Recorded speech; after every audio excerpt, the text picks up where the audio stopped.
State of the Nation.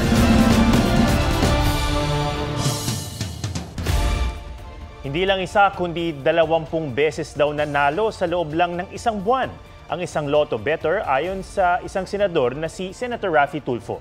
Ang impormasyon na yan nanggaling daw mismo sa listahan na isinumite ng PCSO sa Senado. May report si Joseph Morong. Sobrang swerte na nga kung manalo ka ng isang beses sa loto, pero ang isang mananaya not once, not twice, kundi 20 beses umanong nanalo sa loob lamang ng isang buwan. Pagsiwalat ni Senate Committee on Games and Amusement Chair Raffy Tulfo sa Super Radio DZBB mula sa mismong listang isinumite ng PCSO ang impormasyon. Medyo nakakataas ng kilay. Isang tao nanalo ng 20 times in 1 month. Meron doon 10 times in 1 month. Baka magkapangalan pero still pareho-pareho yung premyo ang pinanalunan. Sa hiwalay na panayam, sinabi ni PCSO General Manager Mel Robles na wala siyang alam dito. Pero pwede naman daw itong paimbestigahan. I'll look into that kung meron kong gano'n. Kasi hindi naman ho kami tumitingin na yan after namin maibigay. Kine-question din ni Tulfo ang walang mintis na panalo tuwing nagbobola, kumpara nung wala pang iloto na inaabot ng ilang buwan bago may maka-jackpot. Every draw, may tumatama na, especially nitong dumating na itong tinatawag na iloto. Diba, usually, inaabot na mga 3, 4, 5 draws sa bawat game bago tamaan. Ngayon daw, tuwing draw, may tumatama. Sa datos ng PCSO na sinuri ng GMA Integrated News Research, umaabot na sa 29 ang nananalo ng jackpot mula sa 5 lotto games mula nang ilunsad ang iloto noong Disyembre. Ang tsansa na manalo sa pagtaya sa iba-ibang lotto games naglalaro sa 1 in more than 5 million hanggang sa 1 in more than 40 million. Kaya mas mataas pa ang tsansang tamaan ng kidlat na 1 in 15,000 kesa jumakpat. Dati nang itinanggi ng PCSO na kayang manipulahin ang resulta ng loto.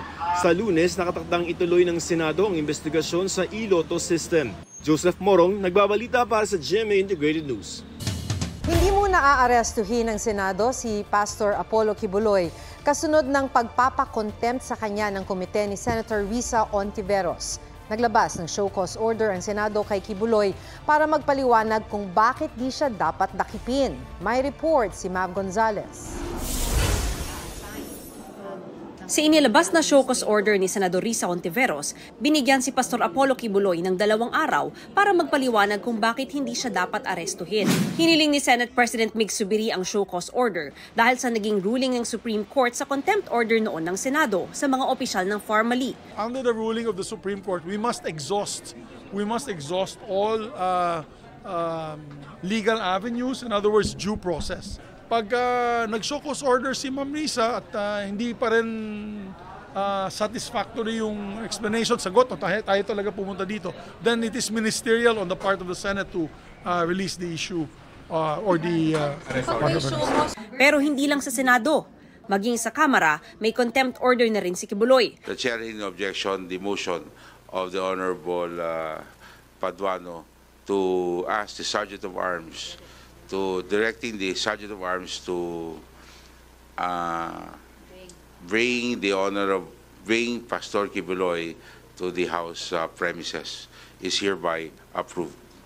Dahil din yan sa hindi pagdalo sa mga pagdinig ng House Committee on Legislative Franchises sa prangkisa ng Sunshine Media Network International o SMNI. 3 ulit ng inimbitahan ng komite si Kibuloy na honorary chairman ng broadcast network. May I make a final appeal, Mr. Chair, to defer the implementation of the contempt order until after I have advised my client. In just a few days. We know all very well that Pastor Kibuloy at this point in time is already a flight risk. Humingi ng palugit para makaalis na si Pastor Kibuloy out of the country. Giit naman ng kampo ni Kibuloy, may lookout bulletin order na laban sa pastor. Pumayag din ng komite na hintayin hanggang Biyernes kung magpapakita ito sa Kamara. Sa isang liham sa komite noong nakaraang linggo, sinabi ng kampo ni Kibuloy na 2018 pa siya hindi kasama sa pamamahala at operasyon ng SMNI. Sabay bigay ng mga pangalan na pwede raw maging resource person sa pagdinig. Kabilang dyan si Marlon Acobo na executive pastor ng Kingdom of Jesus Christ. Ipinaliwanag niya ang papel ni dating Pangulong Rodrigo Duterte na nag-volunteer para maging administrator ng properties ng KOJC. Former President Rodrigo Duterte, taas ang iyang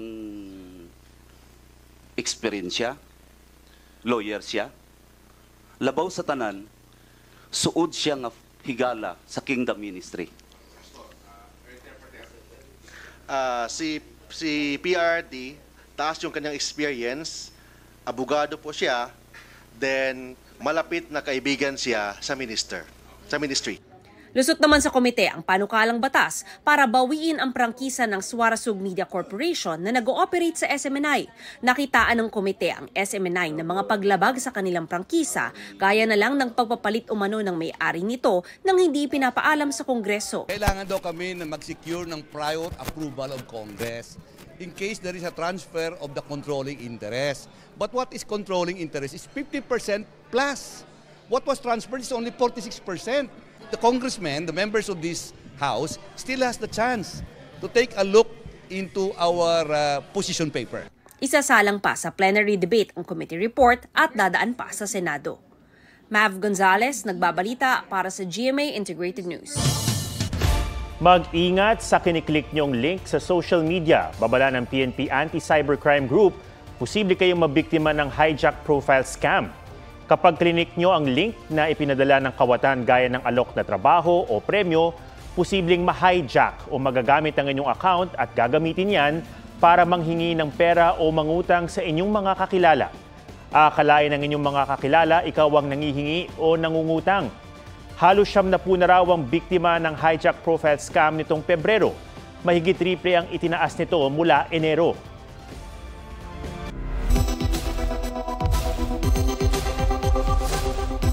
May tips ang PNP Anti-Cybercrime Group para hindi mabiktima ng hijack profile scam. Huwag basta-basta i-click ang mga natatanggap na link o mag-download ng mga attachment, lalo na kung galing sa hindi kakilala. Gumamit ng malakas at kakaibang password para hindi madaling ma-hack ang inyong account. Gumamit din ng multi-factor authentication sa lahat ng inyong online account.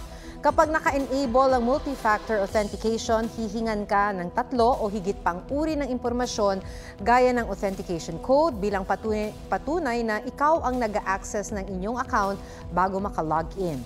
Agad magsumbong sa online platform at sa PNP ACG kung tingin nyo na hack ang inyong account. Pinapayagan ng Department of Education ng mga eskwelahan na magsuspende ng face-to-face classes kung matindi ang init. Sabi ng DepEd, bahala na ang mga pamunuan ng eskwelahan na magsususpende ng face-to-face classes kung tingin nito ay delikado ang init sa loob ng classroom. Walang itinakdang temperatura ang DepEd para magsuspende ng face-to-face classes. Pwede naman daw gumamit ng alternative delivery modes para tuloy ang pag-aaral. Pinapayagan na rin ng mga guro na magsuot ng mas komportableng damit imbis na mag-uniform.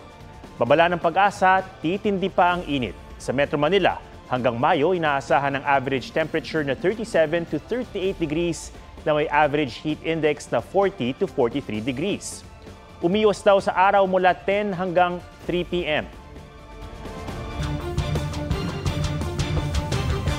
Sa ospital ang bagsak ng isang lady rider na nasagi ng nakasalubong na delivery truck sa Cagayan de Oro City. May spot report si John Consulta. Pagpreno ng 10-wheeler, nag-alangan ang kasunod ditong rider at biglang nasagi ang rider ng kasalubong na delivery truck sa Cagayan de Oro City. Tuminapon ng helmet ng babaeng rider. Ligtas ang biktima na agad na isugod sa ospital. Ayon sa mga pulis, nagtangkang tumakas ang delivery truck driver pero natuntun din. Sasagutin ng driver at ang kanyang kumpanya ang pagpapagamot sa biktima. Patawid na ang lalaking yan sa pedestrian lane nang masalpok ng motorsiklo sa Talisay City, Cebu. Tumilapon ang biktima at tumumba sa kalsada ang rider ng motor at angkas nito. Isinugod sila sa ospital at nasa maayos ng kalagayan. Sinakop ng itim na kotse ang kabilang lane at nasalpok ang kasulubong ng motorsiklo sa Talisay, Batangas. Tumilapon sa gilid ng kalsada ang rider. Nagdire-diretso naman ang kotse sa kasumalpok sa nakaparadang truck. Sugatan ang rider at 3 sakay ng kotse na isinugod sa ospital. John Consulta, nagbabalita para sa GMA Integrated News. Patuloy na magniningning bilang kapuso si Asia's Limitless star Julian San Jose. Nag-renew si Julian ng kontrata sa GMA Network at Sparkle GMA Artist Center. Sa pangungunayan ni GMA Network Incorporated Chairman Attorney Felipe L. Gozon, President and CEO Gilberto R. Duavit Jr., EVP and CFO Felipe S. Ialong, Senior Vice President Attorney Annette M. Gozon Valdez, Senior Vice President Entertainment Group Lilibeth G. Razonable at Vice President Sparkle GMA Artist Center Romina Joy C. Marcelo. Naroon din sina Senior Vice President and Head GMA Integrated News, Regional TV and Synergy Oliver Victor B. Amoroso at Vice Presidents for Business Development Janine Piad Nakar at Gigi Santiago Lara. Naroon din ang iba pang opisyal ng Kapuso Network. Sabi ni Julian, produkto ng matagal na pagsusumikap ang lahat ng mga narating niya. I have made sacrifices for the past 18 years and they're all worth it para sa akin. Nagpapasalamat talaga ako kasi nandyan yung GMA for me, talagang ginabayan nila ako, sinuportahan nila ako. Kaya tinawag na limitless star si Julian. Hindi lamang sa kanta, sa hosting, sa drama. In short, walang limit ang kanyang kakayahan. And I am very proud na siya ay homegrown. Well, Julie, congratulations. It's been a fantastic 18 years. And consistently, you've continued to grow, you continue to evolve to what you are today, and we're all very, very proud. And no doubt, I think no one can contest that she is also the premier singing talent of GMA Network. Again, congratulations, Julie. Naaalala ko pa nung bata siya, talagang excited siya, and when she was looking for her niche in the industry, and nakita natin na grabe, limitless siya sa lahat ng bagay. So, very proud. And also very honored na it was GMA who molded her, who helped build her up, and who grew with her also through all these years.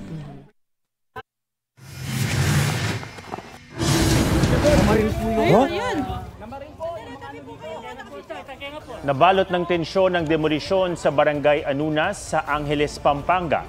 Sa isang kuha ng residente, makikita ang demolition team na may mga binabato sa kabilang panig. Hindi malinaw kung sino sa magkabilang panig ang nagpasimuno ng pamamato. Sa isa pang tagpo, nagpulasan ng mga residente dahil sa sunod-sunod na putok umano ng baril. Isang residente ang inilayo at tila nasugatan. May ilan ding nilapatan ng lunas na tinamaan din daw ng bala. Sinusubukan pa namin makuha ang panig ng Clark Hills Development Corporation na siyang humiling ng demolition order sa mahigit 70 ektaryang lupain. Pinapaalis sa mga residente matapos makansela ang kanilang Certificate of Land Ownership Award noong panahon ng pandemya. May panawagan si dating Pangulong Rodrigo Duterte sa kanyang talumpati sa prayer rally ng mga taga-suporta ni Apollo Kibuloy sa Maynila. Huwag daw pumayag sa ginagawa ng pamahalaan ngayon. Sabi ni Duterte, sinusulong ni na Pangulong Bongbong Marcos ang charter change para pahabain ang termino ng mga nakaupo ngayon sa gobyerno. Ang puntarya talaga nila, ito. Yung term extension. Basta panahon ng Marcos, napakialaman talaga yung konstitusyon. Pinapahaba yung trabaho. Huwag kayong pumayag na gano'n. Kababuyan yan. Bili naman ni Duterte sa publiko, huwag gumawa ng gulo at karahasan. Wala pang pahayag ang Malacanang tungkol sa tirada ni Duterte. Dumalo rin sa prayer rally sina Vice President Sara Duterte at Attorney Salvador Panelo. Naroon din si Senador Robin Padilla na nanawagang huwag iwan si Kibuloy na anya'y nagsakripisyo sa bayan. Dumalo rin sina Senador Bongo at Senador Bato de la Rosa para suportahan si dating Pangulong Duterte at ang kaibigan niyang si Kibuloy. Para raw masawata ang mga krimen, gusto ng lokal na pamahalaan ng San Carlos City sa Negros Occidental na half-face helmet lang ang gamitin ng mga rider at angkas. Pinalagan niya ng ilang biker groups. May report si Katrina Son. Mula nang magmaneho ng motorsiklo si Noel Pater, full face helmet ang kanyang ginagamit. Mas ligtas daw sakaling may disgrasya. Ganito rin ang paniwala ni Raul Gabriel Obra, lalo't maraming kalsadang malubak. Mas safe po, ma'am. Tapos mas komportable po ako, ma'am, in case ko pa naman po mangyari sa kalsada, ma'am. Mas tiwala ako na mas safe yung ulo ko. Mas safe po talaga yung full face kasi maraming beses po pag may mga lubak, pag pwede pong tumama dito yung baba, madadamage po yung dito natin. Pag half face po kasi hanggang dito lang po yung mapoprotektahan. Pero sa San Carlos City, Negros Occidental, ipinasa ang Executive Order 89 nitong katapusan ng Pebrero na nag-uutos sa motorcycle riders at back riders na half-face helmet ang isuot. Isa sa mga dahilan ng pagpapatupad nito ay ang nakakaalarmang insidente ng krimen na kinasasangkutan ng mga rider at angkas na nakabonet at full-face helmet. Pero maaari naman daw gumamit ng full-face helmet sa ilang lugar sa lungsod. May identify lang kitang area, from that area, masulod ka, kung transient ka, traveler, well, we will allow you to take off your helmet, hindi ka mag-mask para makita ka namon sa CCTV. Kontra naman ang ilang biker groups sa executive order. Mayroon daw kasing national law na nag-uutos sa mga rider na magsuot ng helmet pero hindi naman daw nakasaad na dapat half-face helmet ang gamitin. May karapatan daw dapat na mamili ang rider. Paano kaligtasan ng rider? At saka bakit nila pinagbaban? Ito ba ay kontra-kriminal na naman? Lumang issue na yan. Ibig sabihin, their police are not doing their job in maintaining peace and order. Bakit sa rider ibubuntong yung nila? Walang kaparehong utos ang anumang syudad sa Metro Manila tulad ng sa San Carlos City.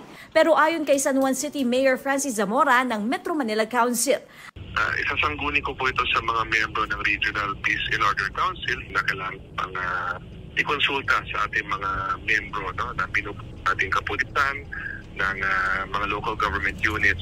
So, mas mabuting pag-usapan muna ito at tingnan ko anong maging opinion po nila.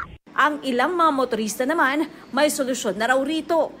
Itong helmet na ginagamit ni Kuya bagong bili raw niya, pwede raw yung gawing full face at half face. Ganito ha, kapag medyo mainit daw, ginagawa niya yan na half face. Katulad yan. Pero kapag talagang matuloy ng takbo niya, kailangan niya gawing full face tulad nga nito. Yan. Wala half face, full face na agad. Pwede full face, pwede half face. Mainit, pwede itaas.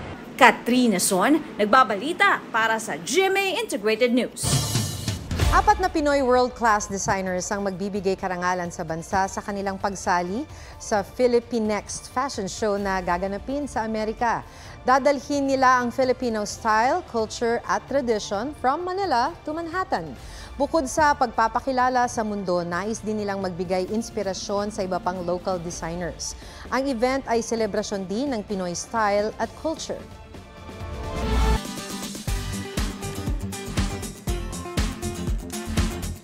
Isang Pinoy ang gumagawa ng pangalan sa isang international drag competition. Bonus pa riyan ang touching na mensahe ng host sa kanya. Gustuhan natin yan sa report ni Oscar Oida. From Manila to the world, inaangkin ni Marina Summers ang bawat entabladong kanyang tinatapakan. Patunay dyan ang pambihirang stamp of approval ng world's famous drag queen at host ng UK drag show na si RuPaul. You were born to do drag.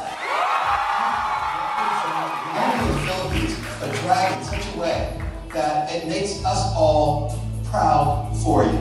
Nakuha ni Marina ang kanyang second win sa pinakahuling episode ng show. Ang performance, nagsilbing territorial expansion ng Pinay Queen. Pinahanga niya ang judges sa kanyang mensahe kung saan niya ibinida ang kanyang Pinay roots. Hindi ako nagulat na sinabi sa akin ni RuPaul. Kasi before coming into the competition, sabi ko kila Babs, kila Pop, kila Eva, sasabihan ako ni RuPaul na I was born to do that. What a queen wants, a queen gets. And I say that with full pride in my heart. Really, manifestation works and hard work works. ni Marina ang identity ng Filipino drag kahit saan mapunta. I am just really, really happy to represent Philippines. We don't get that opportunity a lot. Oscar Oida, nagbabalita para sa GMA Integrated News. At yan po ang State of the Nation. Ako si Atom Araulio para sa mas malaking misyon. Para sa mas malawak na paglilingkod sa bayan, ako si Maki Pulido mula sa GMA Integrated News. Ang News Authority ng Pilipino.